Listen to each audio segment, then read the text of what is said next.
Assalamualaikum warahmatullahi wabarakatuh. Kita bertemu lagi dalam mata kuliah Fundamental Jaringan Komputer. Pada kesempatan kali ini kita akan membahas Transport Layer Protocol, ya, protokol yang ada di Transport Layer. Tujuan pembelajarannya yang pertama menjelaskan kebutuhan dari Transport Layer, kemudian mengidentifikasi peran dari Transport Layer, menggambarkan peran dua protokol di transport layer yaitu TCP dan UDP, kemudian menjelaskan fungsi-fungsi utama dari transport layer meliputi reliability, port addressing, dan segmentation. Menjelaskan bagaimana TCP dan UDP menghandle fungsi-fungsi kunci tersebut, kemudian yang terakhir mengidentifikasi kapan yang tepat menggunakan protokol TCP atau UDP. Nah, ini adalah gambaran dari transport layer, ya, kita lihat di sini TCP/IP model, ya, bukan OSI model, ini kita menggunakan TCP/IP model sebagai model de facto, ya. Kalau OSI itu hanya model referensi, ya. Nah, TCP/IP model itu ada 4 layer. Layer paling bawah network access, di atasnya layer internet, di atasnya layer transport, lalu paling atas layer application, ya. Nah, kita membahas layer transport nih, ya, di 3 ini. Layer yang ketiga. Ya. Jadi fungsinya enabling application on devices to communicate, ya. Memungkinkan aplikasi-aplikasi yang ada di perangkat-perangkat ini, ya, saling berkomunikasi, ya. Aplikasi apa misalnya web bisa berkomunikasi, ya, di sini. Aplikasi email, aplikasi chatting, ya. Seperti itu. Jadi menggerakkan data antar aplikasi di dalam perangkat-perangkat di jaringan, yaitu fungsi dari transport layer. Nah, kita bahas lebih detail fungsi dari transport layer, ya. Transport layer ini bertanggung jawab untuk membangun sesi komunikasi sementara, ya, antara dua aplikasi dan mengirimkan data di antara kedua aplikasi tersebut, ya. Nah, untuk menjalankan fungsi tersebut, TCP/IP model menggunakan dua protokol, yaitu TCP dan UDP, ya, TCP dan UDP. Jadi cuma dua protokol ini. Nanti ada perbedaannya. Kita lihat nanti perbedaannya TCP dan UDP bedanya apa. Nah, tanggung jawab utama dari transport layer protokol adalah yang pertama tracking, ya, menelusuri komunikasi individual antar aplikasi, ya, di host sumber dan host tujuan, ya, memastikan bahwa komunikasi yang terjadi, ya, setiap komunikasi, ya, yang terjadi antar aplikasi di dalam host sumber maupun tujuan itu apa namanya terjadi atau berlangsung gitu, ya. Tuh, menelusuri. Kemudian segmenting data, melakukan segmentasi data, ya, supaya mudah dikelola, ya, bisa dilakukan penyusunan kembali, ya, ketika sampai di tujuan. Kemudian yang terakhir mengidentifikasi aplikasi-aplikasi yang tepat, ya, untuk setiap sesi komunikasi. Nah, transportasi data atau pengiriman data, kita mengenal adanya conversation multiplexing, ya, artinya terjadi multiplexing pada sesi komunikasi itu, ya. Conversation itu kan artinya sesi komunikasi antara dua aplikasi, ya, antara dua aplikasi yang berkomunikasi. Nah, itu bisa dilakukan multiplexing, ya, artinya satu jaringan bisa menampung berbagai macam aplikasi, ya, bisa memfasilitasi berbagai macam aplikasi, ya, jaringan yang sama pada waktu yang sama. Itu namanya multiplexing, ya. Misalnya kita lihat di sini ada berbagai macam aplikasi, ada email, ada instant messaging, ada web, ada VoIP, ada streaming video. Nah, itu bisa dimultiplex nih ya seperti ini. Jadi ada jaringan yang sama, bisa pada saat yang bersamaan bisa memfasilitasi berbagai aplikasi tersebut ya. Menyediakan sarana untuk mengirim dan menerima data ketika berjalan multiple application. Kemudian menambahkan header untuk setiap segmen ya. Misalnya ini ada segmen nih. Ya, ada data, kemudian data itu disegmen, dipecah-pecah. Nah, di setiap segmen itu nanti ada header. Kemudian ada juga error checking ya. Error checking yang fungsinya untuk memastikan bahwa segmen tersebut ya, segmen tersebut ketika diterima di tujuan bisa dipastikan segmen tersebut utuh atau mengalami perubahan ya. Adanya error checking itu memastikan itu. Apakah terjadi perubahan selama di perjalanan atau tidak. Ya. Misalnya kalau error checkingnya mestinya kalau benar error checkingnya misalnya 0. Ternyata begitu sampai di tujuan dihitung ternyata error checkingnya misalnya 0, 1. Oh berarti ada perubahan. Ketika ada perubahan artinya datanya korup, maka kalau dia menggunakan TCP dia bisa minta dikirim ulang dari pengirim. Tapi kalau UDP udah dibiarkan aja ya, karena itu berbeda TCP dan UDP. Kalau TCP menjamin reliabilitas ya, ada reliabilitas, kalau UDP enggak. Ya.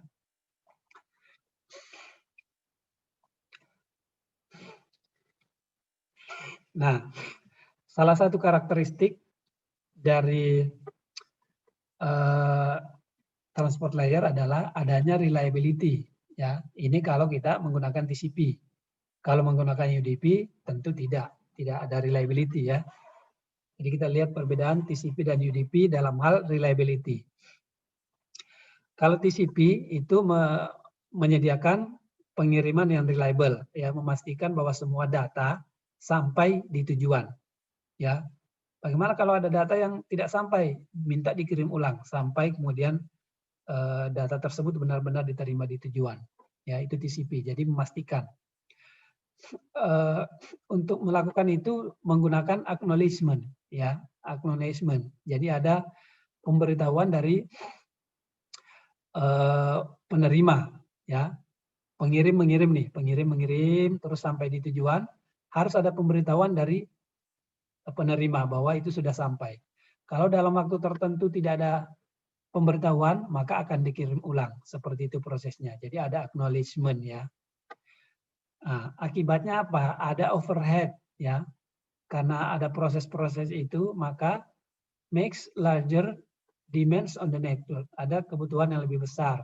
Ya, artinya ada komputasi yang lebih besar di TCP ya, karena prosesnya ada proses TikTok antara penerima dan tujuan, otomatis komputasinya lebih lama ya, jadi more overhead istilahnya ya. Overhead itu sederhananya adalah komputasinya lebih lama, prosesnya lebih lama, gitu aja.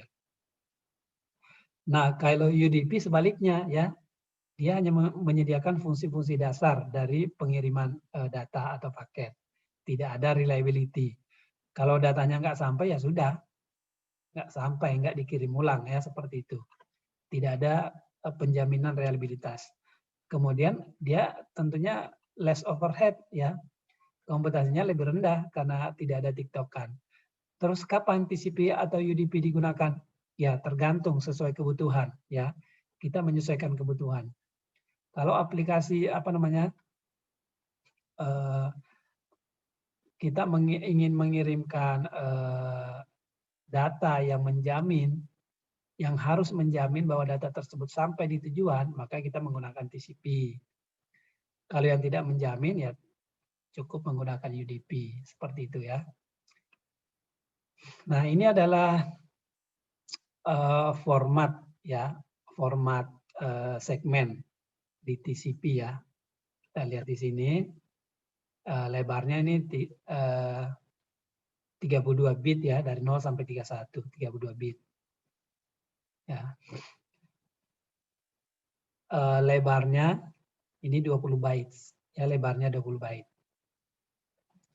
Di sini ada beberapa field, ada source port, destination port, sequence number, acknowledgement number, dan sebagainya. Nah, sequence number inilah yang menjamin ini nih, ya, yang menjamin kalau menggunakan TCP, paket itu sampai di tujuan bisa diurutkan, ini karena adanya ini, ada sequence number, ya. Segmen 1, segmen 2, segmen 3, segmen 4, ya.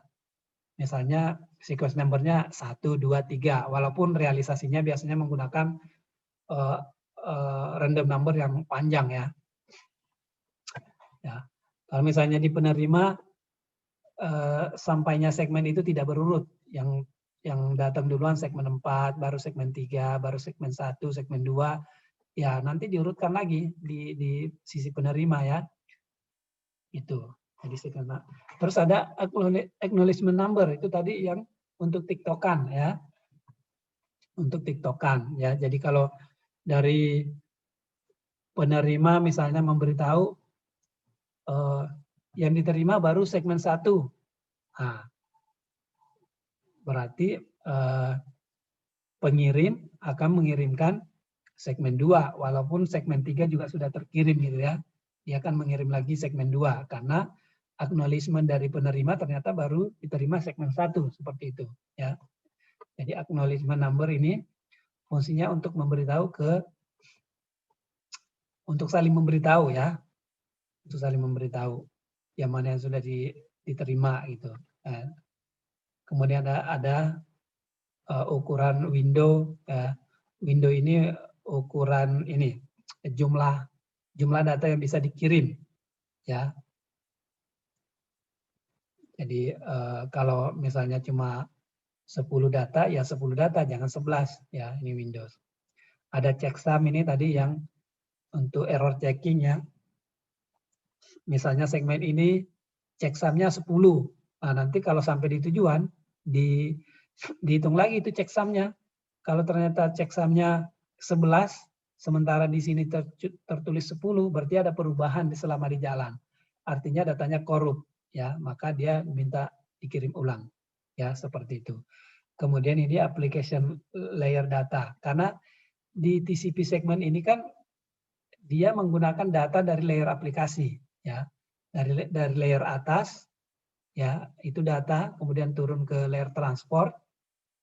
Nah, makanya ini data dari layer aplikasi ukurannya beda-beda ya, size varies beda-beda tergantung ukuran datanya berapa. Ya. Nah, berarti yang semua ini yang warna hijau di atas ini adalah header atau amplopnya lah ya. Ya sederhananya ini data dari layer atas itu datanya, isinya, kemudian header ini amplopnya ya, dienkapsulasi itu ya. Data dienkapsulasi dengan ini header dari segmen ini ya, ibarat data ini isi surat dimasukkan ke dalam amplop ya, seperti itu enkapsulasi. Nanti di layer bawahnya semua ini menjadi data. Ya, di layer bawahnya semua ini menjadi data, di layer bawah namanya paket ya, kalau di layer bawahnya layer network ini menjadi paket, nanti ditambahkan juga header dari layer di bawah tersebut. Itu, ini menjadi data, kemudian dimasukkan ke amplop. Amplopnya itu header lagi ya di layer bawah. Lanjut. Nah, TCP ini dibahas di RFC 793 ya. Kita sudah pernah menyinggung RFC, request for comment ya. Dibahas di sana. Jadi secara detail kalau Anda mau lihat secara rinci TCP ini, Anda baca RFC 793. Karakteristik dari TCP adalah pertama connection oriented. Artinya berbasis koneksi. Kalau mau mengirim data ya, antara dua aplikasi, pastikan bahwa kedua aplikasi benar-benar ada sesi, benar-benar dalam keadaan menyala ya, dalam keadaan hidup ya. Itu kalau TCP. Tidak bisa aplikasi di penerima sedang menyala terus dikirim aja, nggak bisa ya. Seperti itu. Jadi misalnya kalau di kelas ini saya ingin ngomong ke mahasiswa A misalnya lewat WA ya. Maka saya harus memastikan dulu bahwa si A itu, mahasiswa A benar-benar menjawab di grup WA ya, misalnya hey A, apakah kamu lagi online di WA? Kalau dia tidak menjawab, maka saya nggak bisa langsung mengirimkan data ke dia. Kalau dia sudah menjawab, siap Pak, saya sedang online. Nah, baru kemudian saya bisa mengirim data ke dia. Artinya ada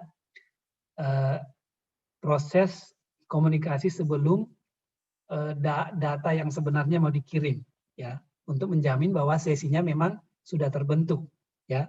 Jadi ketika saya menyapa mahasiswa A dan mahasiswa A menjawab, itu namanya terjadi handshaking, ya. Itu yang namanya membangun connection, ya, connection oriented. Berbeda dengan UDP. Kalau UDP connectionless, ya, tidak perlu ada koneksi, kirim-kirim aja ya, seperti itu. Terus yang kedua reliable delivery, ya. Jadi pengirimannya tuh reliable, handal, karena ada proses retransmission. Kalau ada datanya korup atau datanya hilang, maka akan dikirim ulang, ya. Bagaimana mengetahui datanya hilang atau datanya korup? Yaitu tadi ada checksum, ya, ada error checking. Nah, ada error checking atau ketika di tujuan yang nyampe segmen 1, 2, ya, 4, segmen 3 nggak terkirim. Nah, gitu. Ya. Jadi penerima cuma menyampaikan menerima segmen 1, segmen 2, segmen 4. Segmen 3 tidak dilaporkan. Artinya penerima harus tahu bahwa oh segmen 3 berarti hilang. Maka dia bisa dikirim ulang seperti itu. Kemudian ada rekonstruksi data, ya. TCP ini ya menggunakan segmen tadi ya dengan adanya sequence number, maka segmen-segmen itu bisa diurutkan lagi di tujuan ketika diterima di tujuan, ya. Karena bisa jadi segmen-segmen itu datang tidak berurutan, nah, dia bisa diurutkan lagi. Kemudian ada flow control untuk mengatur jumlah data yang bisa ditransmisikan, ya, tidak boleh lebih. Ya, kalau kapasitasnya cuma 10 segmen, ya, atau 10 byte, ya berarti cuma bisa mengirim 10 byte atau 10 segmen seperti itu. Dan stateful, ya, menelusuri ya sesi tersebut, ya, supaya benar-benar sesi tersebut berlangsung dengan baik, ya, itu state. Nah, UDP, karakteristik dari UDP ini lawannya dari ini semua, ya. Nah, UDP itu dibahas di 768, ya, kita lihat UDP itu muncul duluan, ya. TCP RFC 793, ini 768, artinya UDP muncul duluan. Ya, secara logika memang begitu, ya. Jadi UDP ketika kita lihat kekurangannya, oh dia nggak bisa menjamin paket itu sampai dengan selamat. Terus bagaimana caranya untuk menjamin paket itu benar-benar sampai di tujuan semuanya dengan baik? Nah, maka dikembangkanlah protokol itu menjadi lahirlah TCP, ya. Makanya kalau kita lihat RFC-nya, TCP itu lebih belakang, ya, nomornya lebih besar. Nah, karakteristiknya tadi lawannya itu semua, ya. Jadi saya tidak perlu jelaskan lagi untuk menghemat waktu. Ya, pokoknya lawannya semua. Nah, aplikasi-aplikasi yang menggunakan protokol UDP, ya, contohnya DNS, ya. Terus video streaming, ya. Kemudian VoIP, ya, gitu. Nah, bagaimana memisahkan berbagai macam komunikasi yang terjadi di layer transport ini? Ada banyak aplikasi kan, misalnya di sini ada email, ada browsing HTTP, ya. Terus ada chatting. Nah, itu kita menggunakan yang namanya port number, ya. Port number. Contohnya di sini kalau email menggunakan protokol POP3 itu port numbernya 110. Kalau HTTP port 80, bisa juga alternatifnya 8080 atau 8008. Terus internet messaging pakai port 531 ya. Jadi sebenarnya kalau Anda mengakses www.detik.com itu sebenarnya Anda mengakses IP address dan port number ya. Anda mengakses detik.com itu berarti HTTP, portnya 80. Ada IP address misalnya berapa? 100, 10, 10, 1 misalnya, terus .280 seperti itu ya. Jadi untuk memisahkan berbagai macam komunikasi yang terjadi itu kita menggunakan port number ya. Jadi masing-masing aplikasi itu punya port number ya dan sudah tertentu ya. Nah, port number itu ya, Anda lihat di sini namanya port addressing ya, pengalamatan menggunakan port number. Ukurannya itu sampai segini nih, 65.534 ya, karena dari 0 nih ya. Dimulai dari 0 sampai 655.533, 65533. Ya. Jadi dibagi 3 kelompok nih, 3 kategori, 3 grup. Ya, port number itu dibagi 3 grup. Dari 0 sampai 1023 itu disebutnya well known ports ya. Well known atau contact ports ya. Kemudian grup yang kedua 1024 sampai 49151 adalah register port ya. Port terdaftar. Selebihnya adalah private atau dynamic ports ya. Port privat atau dinamis ya. Ya, port-port inilah yang bisa, port yang terakhir ini yang bisa digunakan oleh host ya sebagai port sumber ya di host. Nah, port-port ini memang harus dihafal ya, nggak ada cara lain, harus dihafal. Ya, cukuplah menghafal port-port yang well known aja, yang terkenal ya. Misalnya port 21 itu untuk protokol FTP, File Transfer Protocol. Ya, ada port 22 untuk SSH, Secure Shell. Port 23 Telnet, 25 SMTP, 80 HTTP, ya, dan seterusnya. Ini untuk TCP. Kalau untuk UDP ada port 69 untuk TFTP, ya, Trivial File Transfer Protocol. Terus ada protokol RIP, ya, port 520. Ya, kemudian ada Common TCP UDP well-known port ya 53 untuk DNS ya 161 SNMP ya ada dan lain-lain ya. Ini yang terkenal ini mesti dihafal sih ya. Dihafal. Ini alternatif HTTP nih 8080 sama 8008. Untuk Cisco VoIP port 2000 ya. Ini ada SIP VoIP juga nih 5040. RTP 5004 ya. SQL 1433 ya kalau terkait dengan database nih ya. Seperti itu. Nah, kalau kita mau tahu protokol yang sedang berjalan di sebuah host, gimana caranya? Kita bisa menggunakan command netstat ya. Masuk aja ke command prompt atau CLI di komputer atau laptop, lalu ketik netstat. Maka di sini akan muncul active connection-nya ya, protokolnya apa, local address-nya itu berarti alamat di apa namanya, alamat di lokal ya, di lokal komputer itu ya. Portnya ini misalnya di sini ada CAN PC, ini portnya 3126 ya. Kemudian alamat di tempat lain nih ada statusnya established ya, seperti itu. Anda bisa menggunakan perintah netstat. Ada beberapa perintah-perintah lain yang Anda bisa cari sendiri ya. Perintah-perintah untuk mengecek konektivitas jaringan ya. Misalnya ping ya, Anda bisa menggunakan untuk mengecek apakah tujuan sedang hidup atau tidak gitu ya, sedang bisa dijangkau atau tidak ya. Nah, ini contohnya ya kalau apa namanya penggunaan port nih. Kalau ya di request destination port ya, kalau mau minta port tujuan ya. Misalnya di sini klien 1 mau mengakses server ya. Berarti dia mau mengakses sebuah URL gitu ya. Artinya dia menggunakan protokol HTTP, HTTP request. Maka destination portnya dia akan menggunakan 80 di sini. Di klien ini akan menggunakan source portnya random, bebas ya, source portnya random.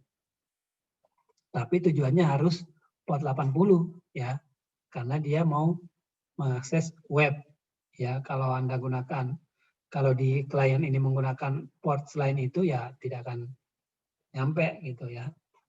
Atau yang dikirim balik ya bukan sesuai yang diminta gitu ya. Tidak sesuai yang diminta. Ya, jadi disesuaikan. Kalau di sini klien 2 SMTP request, ya maka destination portnya di sini adalah port 25, ya tujuannya ke di server ini kan kebetulan nih ada dua aplikasi di server ini ya, ada HTTP dan SMTP ya. Klien 1 minta HTTP request, berarti dia harus menggunakan port 80 di sini. Ya, begitu ya. Kalau untuk port di hostnya random ya, ini random aja nih. Random tapi tidak boleh menggunakan yang well known maupun yang register. Artinya yang menggunakan yang private, yang kelompok ketiga. Ya, 49152 sampai 65533. Itu random aja milihnya. Jadi di sini udah ada algoritma untuk memilih secara random di masing-masing host. Nah, kemudian kita lihat three-way handshaking tadi ya, sudah saya gambarkan tadi bagaimana tiktokan antara saya dengan mahasiswa A, yaitu three-way handshaking ya. Jadi establishes that destination device is present. Jadi memastikan bahwa perangkat tujuan ya ada gitu, hadir ya, menyala, dalam keadaan menyala. Memverifikasi bahwa perangkat device memiliki layanan yang aktif ya, sesuai dengan kebutuhannya. Kalau tadi mau minta HTTP request, ya pastikan bahwa port 80-nya aktif ya. Di server tadi pastikan port 80-nya aktif ya. Karena HTTP request ya, seperti itu. Kemudian menginformasikan kepada perangkat tujuan bahwa sumber ya, klien sumber itu ingin membangun sesi komunikasi melalui port number tersebut yang aktif itu ya, yang sudah dipastikan aktif, yang di poin 2 ya. Seperti itu three-way handshaking. Nah, untuk melihat terjadinya three-way handshaking, kita bisa menggunakan aplikasi Wireshark ya. Kalau ada yang belum pernah dengar, silakan searching ya. Wireshark ini adalah alat pentest ya, yang bisa digunakan untuk menangkap paket, kemudian menganalisisnya ya. Jadi kita bisa menggunakan Wireshark. Nyalakan Wireshark-nya, kemudian lakukan aktivitas ya, misalnya mengakses sebuah website. Nah, selama Anda mengakses website itu, komunikasinya itu akan ditangkap oleh Wireshark ya, kalau Wireshark-nya sudah dinyalakan.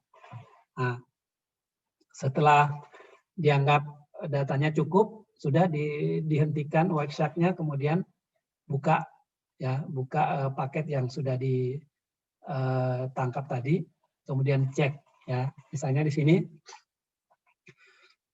step 1 di sini nih, yang berwarna abu-abu ini, kita lihat ada inisiasi komunikasi nih dari klien, dari IP 10.111, 10.1.1.1 ke 192.168.254.254. Ya, ada sesi.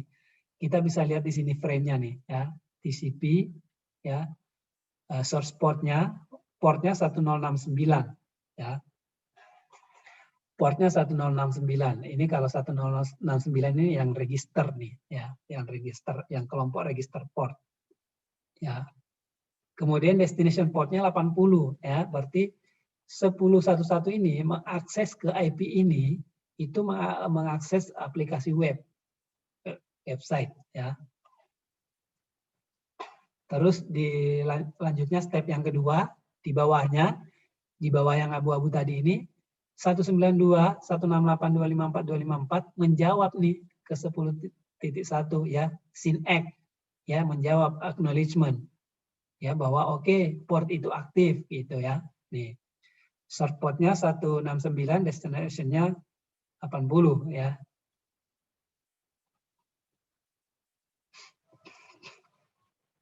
Terus yang ketiga, nah ini jadi sudah three-way handshaking tuh, ini three-way, tiga arah. Ini arah pertama, arah kedua, arah ketiga. Nah, ya. Dari arah yang ketiga nih sudah terlihat nih, ya. Oke. 10.1 mengirimkan, siap mengirimkan data yang sebenarnya.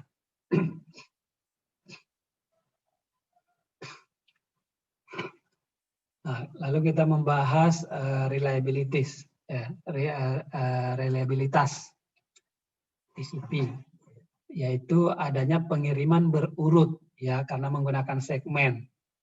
Ya,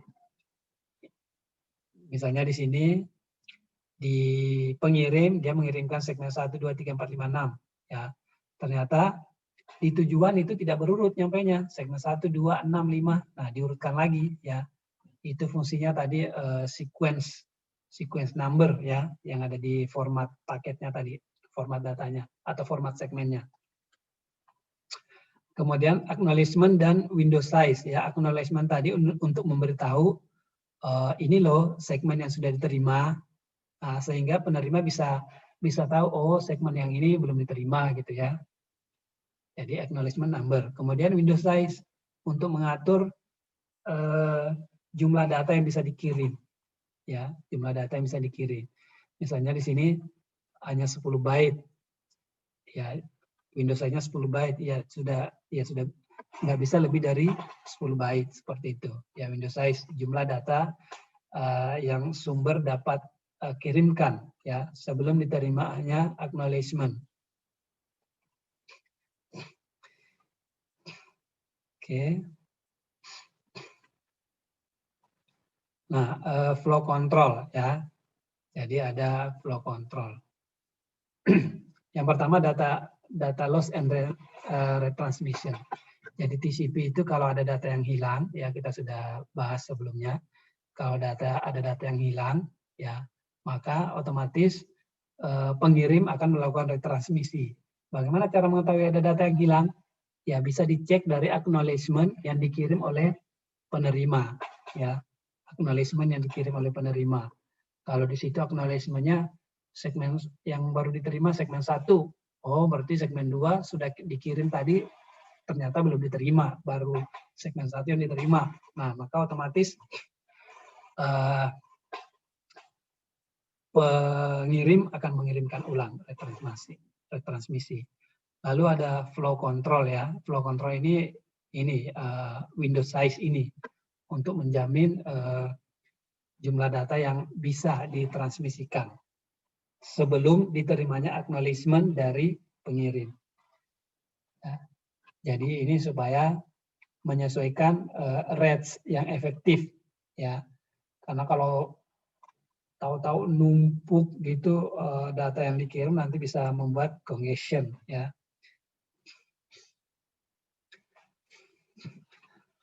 Nah, jadi bisa terjadi congestion ya, kemacetan entah karena berbagai faktor ya. Bisa terjadi congestion. Nah, untuk menghindari congestion ini maka digunakan dynamic windows ya, ukuran windows yang berbeda-beda. Dan dinamis lah ya. Seperti contoh di sini, ini windows size-nya 1500 nih kalau di sini ya. Windows size-nya 1500. Terus ternyata segmen 3 hilang di sini nih. Segmen 1, segmen 2, segmen 3 hilang ya karena ada congestion di receiver, di penerima di sini. Nah, kemacetan. Ya. maka dia bisa diinfokan, ya, diinfokan ke sana segmen yang sudah diterima ini, maka nanti dilakukan apa namanya, pengiriman ulang. Ya, maaf, ini window size-nya 3000, ya salah tadi. Window size-nya 3000, tapi di sini segmennya di segmen 1500 gitu ya. 1500.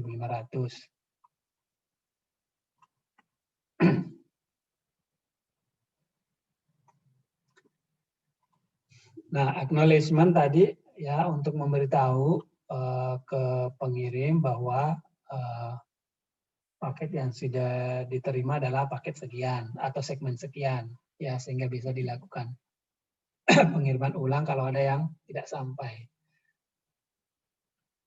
Ya. Nah, kalau dengan adanya acknowledgement ini, kalau ada segmen yang hilang, maka itu akan menyebabkan inefisiensi, karena artinya akan memakan waktu lebih lama lagi untuk proses transmisi lagi dan juga pemberitahuannya, ya, jadi tidak efisien.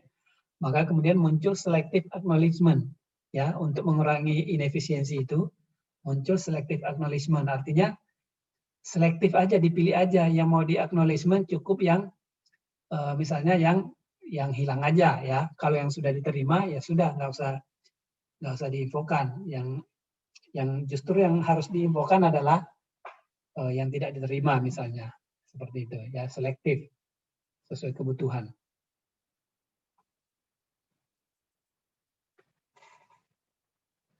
Nah, sekarang kita bahas UDP ya. UDP tadi lawannya TCP ya, karakteristiknya itu berlawanan semua. Cuma keunggulannya dia low overhead ya, low overhead. Otomatis lah ya, komputasinya nggak berat dibanding TCP ya.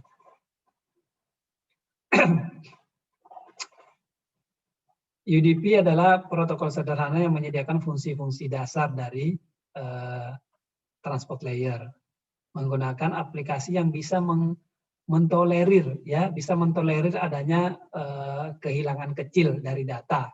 Jadi kalau data dikirim, oh ada yang hilang-hilang dikit, nggak apa-apa ya, itu UDP. Ya seperti kalau streaming video ya, biasanya videonya putus-putus dikit, nah itu menggunakan UDP itu ya. Digunakan oleh aplikasi yang tidak bisa mentolerir delay ya. Jadi pokoknya nggak bisa ditolerir delay-nya ya. Kalau TCP ya dia pasti mentolerir delay, karena kalau ada yang rusak ya udah dikirim ulang lagi ya, walaupun misalnya memakan waktu yang lama gitu kan, artinya banyak delay ya. Kalau UDP, kalau aplikasinya itu harus segera sampai ke tujuan, tidak bisa ditunda, maka pakai UDP ya. Contohnya nih menggunakan DNS ya, digunakan di DNS, SNP, DHCP ya, FTP, OIP, online games ya. Online games. Coba kalau online games ada delay-nya ya. Anda sudah nembak tapi di sana dia masih di posisi delay, artinya ya nggak kena gitu kan. Anda udah menembak, dia nggak kena karena ada delay di sana gitu ya, nggak real time misalnya seperti itu ya. Jadi kalau butuh real time itu menggunakan UDP. Nah, datagram reassembly ya. Kalau untuk TCP tadi ada pengurutan kembali ya di tujuan. Kalau di UDP tidak ada ya. Diterima apa adanya ya. Kalau tidak berurut ya tidak berurut. Ada yang hilang ya udah nggak perlu dikirim ulang ya. Seperti sini yang diterima cuma 1, 2, 6, 5, 4. Tidak berurut dan ada yang hilang ya. Ya seperti itulah UDP ya. Nah, prosesnya seperti ini, ya sama dengan TCP tadi ya. Jadi source port dan destination port harus dipastikan ya. Kalau Anda mengakses DNS ya destination portnya 53 ya. Mengakses radius destination portnya 1812. Nah, ini beberapa aplikasi yang menggunakan protokol TCP, ya, HTTP, ini untuk web, ya, file transfer protokol, misalnya Telnet, ya, SMTP untuk email, Telnet, ya, terus TCP ini berjalan di atas protokol IP, ya, UDP juga, ya, semua. Jadi kalau TCP IP model itu yang paling bawah network access, ya, layer fisik sama data link, kemudian layer internet itu pakai protokol IP, lalu transport TCP sama UDP, lalu aplikasi ada HTTP, FTP, SMTP, DNS dan sebagainya. Nah, ini yang menggunakan aplikasi-aplikasi yang menggunakan UDP, ya, DHCP, DNS, ya, VoIP, IPTV dan sebagainya. Nah, terakhir rangkuman, jadi kita sudah melihat peran dari transport layer untuk menyediakan fungsi multiplexing, segmentation, dan reassembly serta error checking, ya. Kemudian kita juga sudah mengetahui perbedaan, ya, fungsi TCP dan UDP, dan juga beberapa aplikasi-aplikasi yang populer yang menggunakan TCP maupun UDP. Demikian pembelajaran untuk kali ini. Terima kasih atas perhatiannya.